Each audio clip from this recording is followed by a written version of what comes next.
Texas boxing scene is here with Corpus Christi native Travis Crawford, who's getting ready to fight in his hometown, Corpus, on February 18th on a Reyna Promotions card. How's camp going? How you feeling, champ? How's the weight cut? And how's everything going? Everything's going good. Camp's going good. We hit a little bump in the road. My car had messed up, but we're back. We're back in camp. Weight cut's going good. I'm just gotta drop about 3 more pounds, and everything's going good. I can't really complain about anything. All right, so what weight is it at a catch weight or is it at 30 or what weight is it at? I used to fight at 125, and then I kind of moved up to 130 because I got a little bigger, Yeah. and I decided like let's test the waters and see how I do at 135. It's at home. Okay. Let's just see how we can do at 135. So it's at 35. There's no catch weight. It's just at 135. Yes, sir. All right, cool. All right, you're fighting Tyler Pacheco. Um, he's fought on a top ranked card. I don't know too much about him. I'm familiar with him a little bit. I know the name, but do you know much about Tyler Pacheco and what are you expecting on February 18th? I'm expecting a fight. You can't look at anybody in this game as a walkover. It's literally a one punch game. You can get put out. I am expecting a lot of wide punches. So that's what we've really been working on. We've seen some film on him, and it's just one of those guys. I'm like, I know I can beat him, but I just gotta look out for that wide punch he throws. Okay. So you've gotten a little bit familiar with him. Basically, more or less what to expect. So I want to get into that. You got a record of 1-2, which is a little misleading given the quality of opposition that you fought. But you got your first win back just a couple months ago in November, in Houston, not far from your home. Walk us through that fight and walk us through that experience. Uh, you know, we took that fight on a week's notice, and we walked in as the B side. So going there was kind of nervous. The guy was a hometown boy, so it was more. I've already had my experience with those, so I was just like, there was a lot going through my mind, a lot racing through my mind at that time. And my coach, he at the time, I'm pretty sure he could tell that I was nervous, but he just told me, he was like, "Hey, you've been working your butt off. You got this." And I was just like, we talked, and then like when we laced on my gloves, I was nervous. We did mitts. On the way to the ring, I was nervous. I was still nervous. I was a nervous wreck. But once I got into the ring, I felt like I had an unstoppable feeling. Now you win a wide decision. Did you know after the fourth round when the final bell rung that you'd done enough? Like, okay, I won this. This is my night. Did you know that you'd won, or what did you think going to the scorecards? I felt like I had won. I knew I had won. In that fourth round, like I could see that he was already hurt. Every time I would land a hit, he would just like his eyes were open real wide and he just started blinking a lot. So I know he couldn't see. And every shot I landed, I could just tell that it was hurting. You could tell your shots were hurting him, but his shots really weren't having much effect on you, which is a empowering feeling when you're in the ring, right? Because you can do what you want. He can't really hurt you. Um, so you move to 1-2, right? I'm not trying to harp on your record, but your 1-2 isn't a typical 1-2. I want to get into your first two fights where you took no slouches.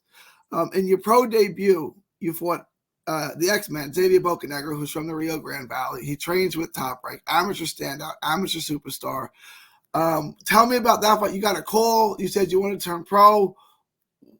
Talk me through that fight, and it was in Vegas, right? The fight was in Vegas. No, that one was at the Alamo Dome. That was the Alamo Dome. That's right. That was Bocanegra's second fight. You're right.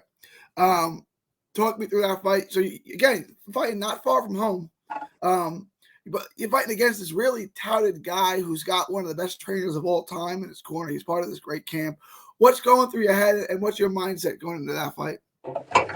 I personally like because the people I was with at first they didn't really tell me anything. Like I was with this one gym. I had this guy as my manager. He wouldn't really tell me anything. But like they had hit me up for the fight, so I was like, you know what? Yeah, let's do it. It's the Alamo Dome. It'll be a good publicity for the first fight. So we took it, and then we took it on 2 weeks' notice. But I was already training, and I don't know. I just thought like, hey, like I've beaten a lot of big amateurs whenever I was an amateur, so let's see how this goes. And a lot of people that have fought him, so I was training with a lot of people who had fought him and who had beat him. And I was like, so I walked into the fight real confident, but it wasn't the outcome that we wanted. It wasn't the outcome that you wanted, but you accounted well for yourself for sure. Talk about the environment in the Alamo Dome. I know you grew up just a couple hours from San Antonio. Is that like a dream come true? You're fighting your first pro debut in the Alamo Dome. What's It, that like?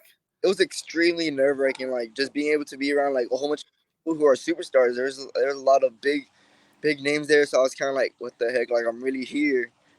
At the weigh-ins, it was like it was nerve wracking because there was also like those Vargas, Marciano, Brandon Figueroa, Carlos Castro. There was a lot of big names there, and then getting ready to walk out to the fight stage at the Alamo Dome, it was very nerve wracking because I walked down. I was one of the earlier cars, so I didn't expect there to be too many people. But Yeah.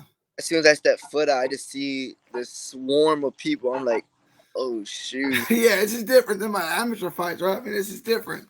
Like, Um, like at state, we had a big stage, but this was nothing compared to that. Everything was just big. like I said, it didn't go the way you had hoped or the way that you planned, but you count well for yourself. Then you come back a couple months later, right, on a star boxing card in New York. Joe DeGuardia promoted star boxing card.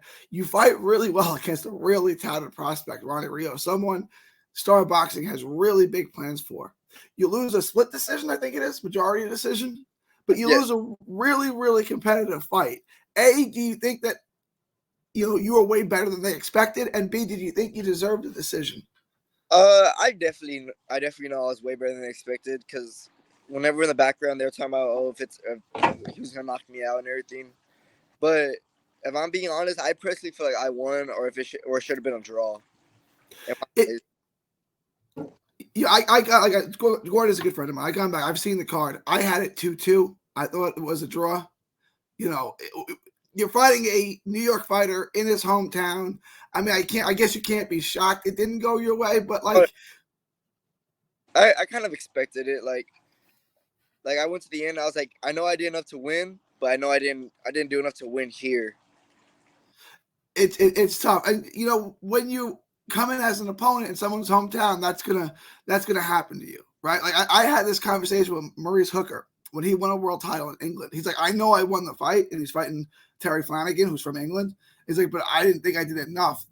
I didn't think I beat him wide enough that they were going to give it to me. So I was shocked when I got the decision, right? So when you go into someone's hometown like that, especially an undefeated prospect like Ronnie Rios, when they have big plans for him, yeah, I mean, you're basically starting 2 rounds down.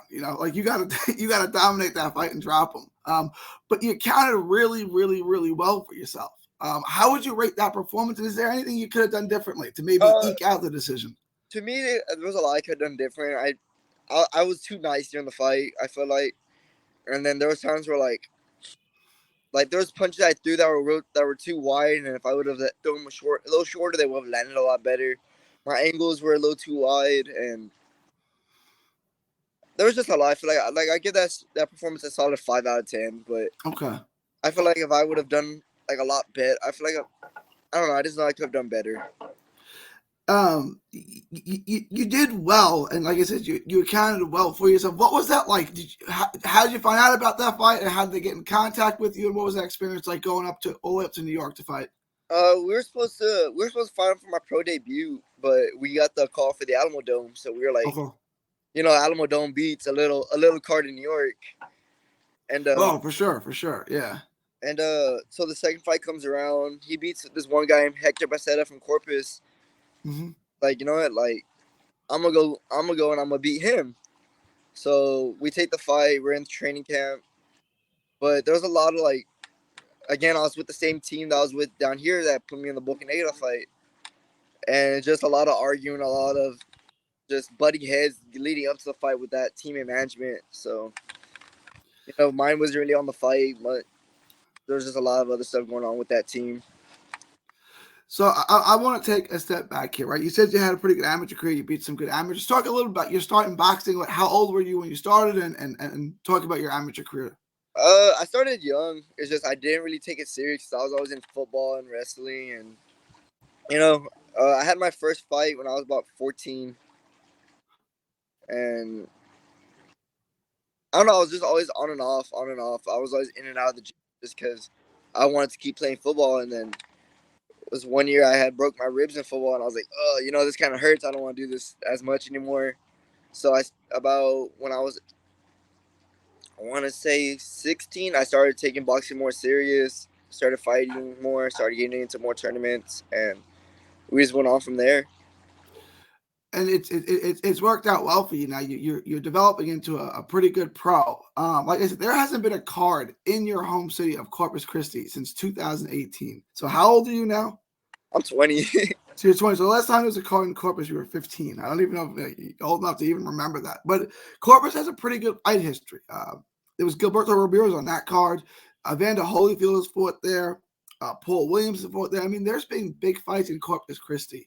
When you turned pro, did you think like this was a possibility? Like I can come home, or is it like I can go to San Antonio, I can go to Houston? There are other good fight cities around me, but there's really not much boxing in Corpus. Did you think like you'd be fighting in front of your hometown like this?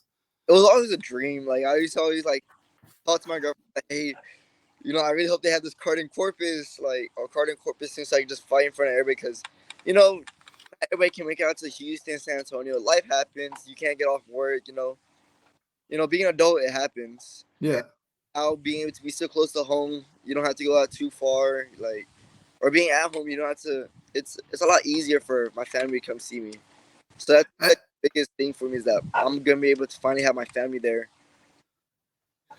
What's that like, right? Like you fought in the Alamo Dome, but you were fighting a Rio Grande Valley native, so he had all his people there too. And then you fought in New York against the New Yorker. What's it like to have this? Be in front of your hometown. You're the hometown fighter. You're going to get the hometown cheer. Your crowd, your girlfriend, your family, everyone's going to be there for you. It's just it's not I don't want to say it's an overwhelming feeling, but it's an overwhelming feeling of like finally being happy, being able to be like being able to walk out and finally hear everybody cheering for you, other than booing or hearing like slight cheers in the background. Like it's nerve. I'm not gonna lie, I'm also kind of nervous because my whole family's gonna be there. I want to do the best I can do, but I want to make sure I'm also having fun doing it, so I'm not too how do you say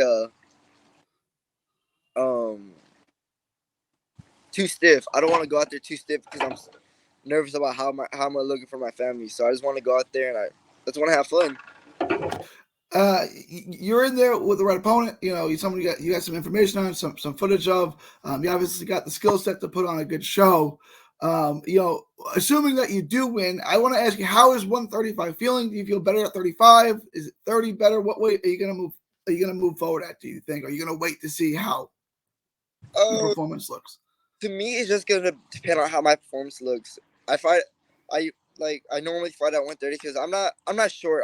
I'm tall. I'm 5'10". That's very tall for 130. Yeah. But it also means that I'm gonna have to have harder power, which I have no problem with. Everybody's always told me like I hit hard. I hit like I'm in a 150 pounder because I cut down from 150 all the way to 130. So when I hide, power is still there. But you work yourself down from 150. I mean, you walk around 150 and get down to 30. So 30 or 35. I mean, even at 35, you're not going to be small or undersized for the weight class. You're still going to be a big lightweight. Yes, sir. February 18th, Corpus Christi. Travis Crawford looks to even up his record at 2-2. Really, really good. I want to ask you this first. Your weight class, 135. Tank Davis, Ryan Garcia. It's all but official. Looks like it's definitely going to happen. What's your gut feeling? Who would you pick in that fight? I'm taking Tank. Everyone's taking Tank. Everyone's like Ryan Garcia's going to do well. I take Tank. I'm taking Tank too. I'm a diehard Tank fan. I even named my dog after him. Oh yeah, I had a dog as a kid that I named after Eric Morales. I named him Tariba, a little bulldog. Is your dog's is your dog's name Tank or is it Javante? Is it Tank or is it Javante? Yeah. What's the dog? It's Tank. Tank, yeah.